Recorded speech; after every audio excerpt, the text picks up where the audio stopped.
What's up, guys? Ben here, bringing you another video today. It is Friday morning. We got matches today, but as promised, I tweeted out yesterday for a Q&A list of questions. We do this about every month or so. So time to dive in. We got a lot of really good questions. Shout out to everybody that sent them over. Let me get you the answers and let's get into it. All right, first question is from Cameron. What would you recommend someone do if they're wanting to get more involved / work in the COD scene? So get this question a lot. It really depends on what trade you're trying to do, right? Are you trying to be in management? Are you trying to be in more back office roles like finance or legal? Or are you trying to be involved on the production side, competitive operations side? It really depends specifically on what you're trying to do. I would say going to school for your craft is obviously really key. I would say the second thing, not knowing specifically what you're trying to get involved in, is just going to events and talking to people. Like I would say most Call of Duty events, you can generally walk up to anyone.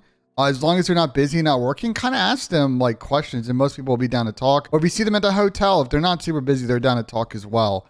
They can kind of help you out. You can make connections there. I would say networking is really, really key in this industry.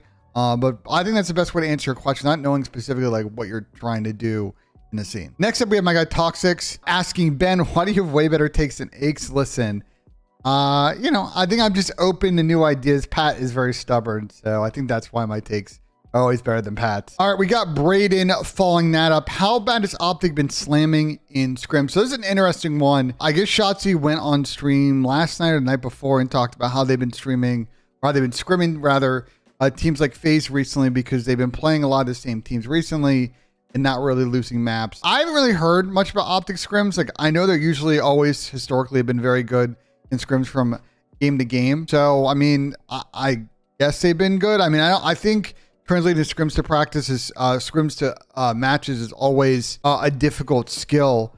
But I wouldn't say the optics practice has been bad. I think if it was, we'd be hearing about it. We got another optic question from Martin, aka Red Tiger Boy. Question: is it safe to assume that Ghosty did unlock the 3 others on the squad more than Illy ever could during his run with the team? And is it fair to assume that for now he can control the chaos, even though Ghosty only had different teammates in Optic Texas? So that's a good question. I think Dan's definitely helping with some of the weaker kind of soft skills that the players currently on the team have, like especially around communication, counting players, sort of directing traffic. I think as well, though, I think we need to consider that the events of early January, late December definitely were a wake-up call to this team of, hey, Scump's retiring soon. You guys are still skilled, but not executing. And if the practice is not good, you're not going to play well. And everybody needs to hunker down and try, because if you're not trying, you're going to get passed around in a league where there are like 7 really good teams. So I think it's probably a little bit of both. I think Dan will always be able to control the chaos. As long as everybody's buying into the system, like these guys are talented and skilled enough, they should be able to execute what they want. Again, as I've spoken with, I think their next kind of final hurdle in order to win the event is just cutting down on the boneheaded mistakes, especially in search. We got Slickstick coming in with the low blow. Who will win a trophy first? London Royal Ravens or Spurs? All right, as you guys know, I'm a Tottenham fan, so this one's kind of tough for me. Can I choose neither? I mean, I think London's best chance, the team I thought they had the best team at last year, the team was actually pretty solid. If they could win controls, they were actually really, really good, but they couldn't. And then Modern Warfare 2019, that London team was actually pretty good, but I don't think they were better than Florida, Dallas, FaZe at kind of certain points. So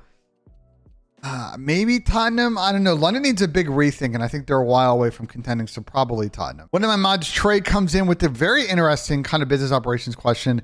What are the odds that the league has to run LAG next season until finding a buyer, and what's stopping the league from being all in? So 2 questions. As far as LAG, the situation in the offseason, I haven't really heard anything about what's going on there. I guess the preference is probably to find a buyer, but outside that, I don't see the league running the team. I would see that the LAG unit having to operate a team until sort of the end of the charter or whatever agreement they've signed as a franchise, and no one's going to buy it. So that's an interesting dynamic, and we'll see how that plays out over the next couple of months. As far as what's stopping the league from being all on land, 1 is the location to play from, and 2, I think a desire from all the teams to want to execute that. I think there are a number of players and teams that are not down for an all-land league. I think there are a number of players and teams that are down. So it's about getting everybody aligned on what they want. Personally, if it were for me, I would hate to see, and I would not enjoy, I don't enjoy these online matches. I would love to see them all on land. But although we've done that in the past, I think there are some barriers to execute that again. Hopefully we can figure out how to have an aspirational goal that all of the competition that matters in the league going forward is on land. We got Jack coming in with the next question. What do you think will be some of the craziest moves of the offseason? And he kind of makes a point that 90% of the league is out of contract at the end of the season. I've been talking to some folks. I know that Jacob Hale is working on a sheet that I think will come out at some point, but I don't think 90% of the league is actually out of contract this season. I actually think the free agency class is very interesting, but maybe not in the ways you might think of. As far as craziest roster moves, I think LA Thieves is probably the one that's up there that people aren't talking a lot about. I think if this team doesn't contend in the way they want at the end of the season, a number, if not most of those players, I believe, are going to be free agents. I don't think they've signed new deals this season, so there can be a big rebuild going on at LA Thieves, and I think that may be the source of a lot of interesting moves in the offseason. Flashy coming in with another fun one about the offseason. A lot of people talk about Optic making big moves in the offseason, but do you think we can see FaZe make a blockbuster move? I don't know. I mean, if FaZe keeps playing the way they're playing right now, top 3, play decent at champs, even if they don't win, I don't really see them changing. I think it's just like you're not going to really change out the trio. They're all very skilled. They're all very good in their own light. And I don't think swapping Austin for another AR is really going to help. I don't think they need another skilled AR. It's more about discipline executing a system. So unless they get like top 8 at champs, I don't think they're really going to make a move. I mean, people are probably thinking about like, how does Pred fit on this team? Like, I don't see it right now, if I'm honest. All right, King Ray with the next one. What made you take this leap of faith going from working for esports engine to full-time content creation? Was it a passion type move, or was it more than that? I kind of enjoyed my job EE, but I wanted to kind of do something a little bit more creative, more content focused. You know, my job at EE was very client services, business operations, mix of project manager. I had my hand in a lot of jars and it was great. And I thought that I had a lot of fun working on some big projects, but I talked to a lot of people over there. This is like probably early spring last year. I talked to that map as well. Just sort of like, I want to dive more into the flank stuff. You know, I kind of have some big ideas for the brand and all of this stuff, and like executionally, you need to pick one or the other. And, you know, everybody kind of told me, do what you're passionate about, right? If you want to come back and do business stuff, that's an option always down the road. So I decided to pull the trigger on that. I think everybody in my life has been really supportive of the decision. I think that really helped me kind of make that jump, so to speak. All right, we got a bunch more left. Ryan Wolbert, though, will kick us off with this next set. Do you think we have enough time to replace a map in the pool? For example, in Hardpoint, I think Hydro is horrible and would love to see a map replace that. By the way, you should bring back the ball look. Well, the ball look's not coming back, and it's going to stay about this short for a while. As far as replacing a Hardpoint map pool, if we're going to do it, the last window is going to be after this major. So we have this patch coming up here with a couple of different maps coming in. If a couple of them, one of them is good, I could see a change after the Columbus major, but it's going to need to happen quick. That's going to be the last window. I don't see a map pool change before champ. Benja Genie, aka Benja, comes in with a fun one. Do you think Vegas will win major / champs? No, I could see Vegas getting like top 4, maybe top 3 in the event.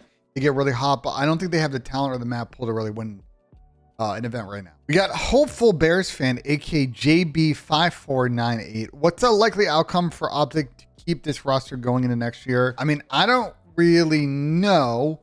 I would say being competitive, making another final is probably good enough. But to be honest, if they don't win champs, I could see them really sticking their hand in the Pred cookie jar and trying to make that run. I think they need to keep Dan. I think he's a really good anchor and really like is the glue that keeps a lot of their communication and small talk and other stuff going. Like, I think if you can find a comparable player to replace that, yeah, you can look down that path, but it's more of a question of what would they do if they want to upgrade the SMG position. I think thinking it through, they probably need a win in order to keep that together. But obviously, I don't know. That's really down to the team if they want to run it back. My guy Deuces coming in with a fun one. Who do you say are legitimate contenders besides Optic and Seattle? Say LAT Thieves that were LAT FaZe.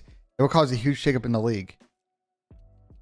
I mean, okay, so we're not including Toronto, who just won the event, even though they got no to start this split. Man, like, I'm gonna keep saying what I keep saying on stream. Like, there are 7 teams that can legitimately win an event this season: Boston, Seattle, LAT, FaZe, Toronto, New York, Boston.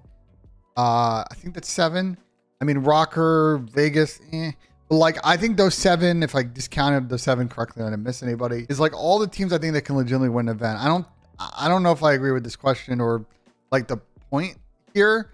I think there's a lot of parity in the league right now, and there really isn't like clear number 1 and number 2 team that's really pulled away from everybody else.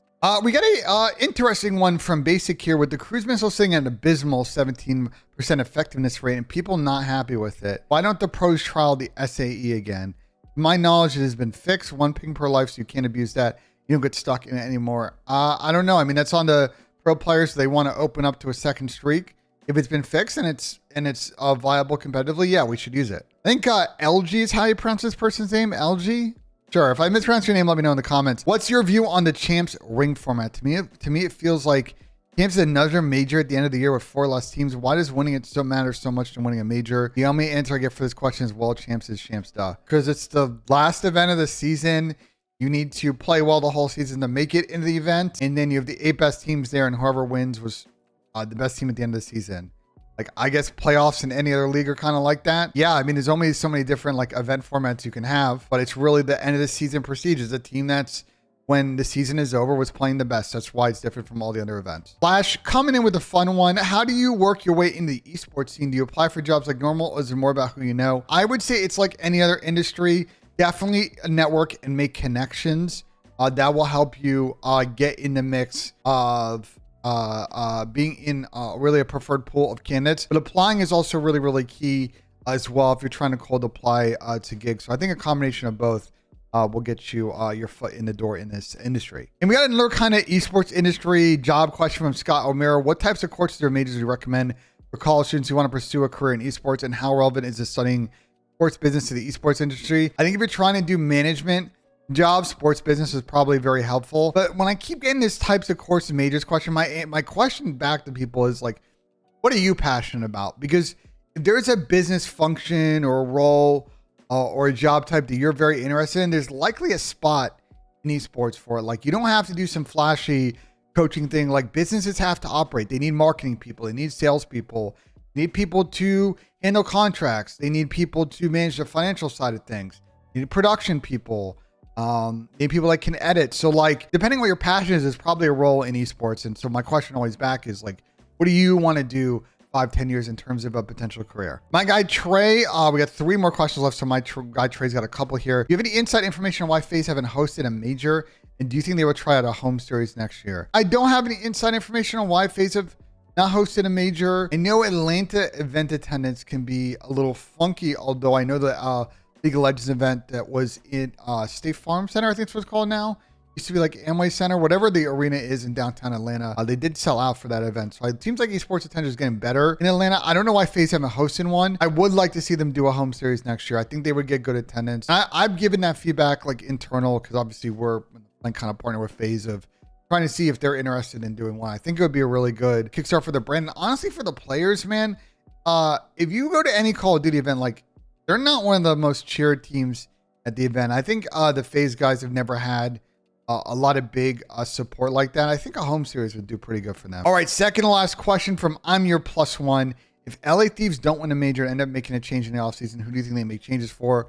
They blow it up entirely. Like I said earlier in this video, this is the situation at the moment in terms of offseason stuff that no one's really talking about. If LA Thieves don't win a major, I mean, they can do a massive rebuild with their team. I think they've got an idea in terms of the system that they want to execute. There are 2 areas they really struggle with outside the 2 events they won last year. One is overall slaying. The second is S&D execution. If they don't clean those up this year, I could see them rebuilding the roster, trying to address both points. And there are a lot of potential players or trades they can make to kind of replace folks. And I would say that for me, I'd probably keep Draza and Envoy, and then the Kenny Octane spots I think are more of an open question, but they could really honestly change anyone on the team. I think Thieves is a really good destination for players, and I keep saying and telling people, like, Pred's on the market in the offseason and Thieves are looking for a sub player. Don't count out Thieves trying to make a play for him. And our last question is from Catalyst. You think Ghosty Hook stay on the team when Pred Sib? I'm sure there'll be more FAs will be on the market. Maybe just one of them go.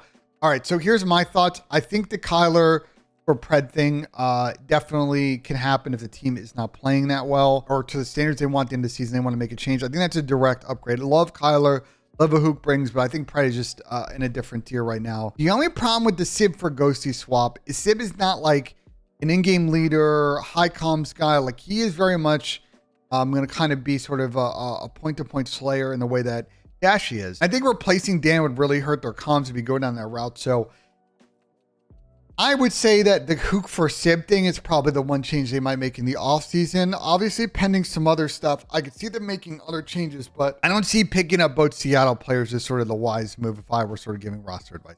All right, and that is the video. Thank you, everyone that sent questions. I know I couldn't answer all of them, but as always, everybody really submits really good questions. Might try and do one of these before the major or after the major. We'll see kind of how that goes. But let me know in the comments what you guys think of the video. Like if you enjoyed. Subscribe for more, and we'll see you guys on the next video.